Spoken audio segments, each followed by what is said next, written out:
My grandmother threatened to call the police on my mom after using our electricity illegally for years. My dad passed away last year, and after that, my mom started planning for us to move out. We lived literally next door to my paternal grandmother, and that's when the real nightmare started. My grandmother never liked my mom. She talked badly about her to the whole family, made up stories, and even made comments about me and my siblings. One time, my brother and I caught her and my aunt gossiping about us right in front of us. When we confronted them, they just looked us in the face and said, "We weren't even talking about you."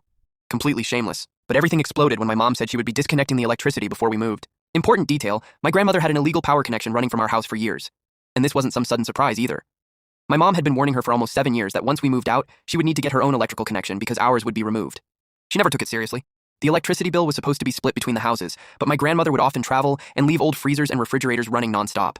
Those things used a ridiculous amount of electricity, and most of the time, my mom ended up paying almost the entire bill herself. Even then, my mom never started arguments over it. But the moment my mom said she had to disconnect the power so the house could officially be handed over, my grandmother lost it. She started screaming in the street saying my mom was cruel to elderly people, that she was trying to hurt her, and that she was destroying the family.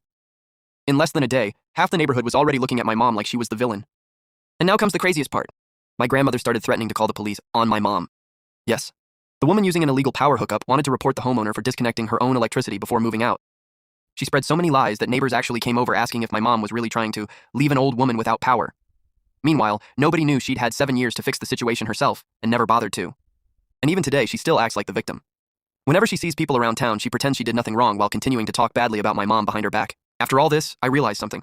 Some people aren't sad because you're leaving. They're sad because they lost the control and benefits they had over you.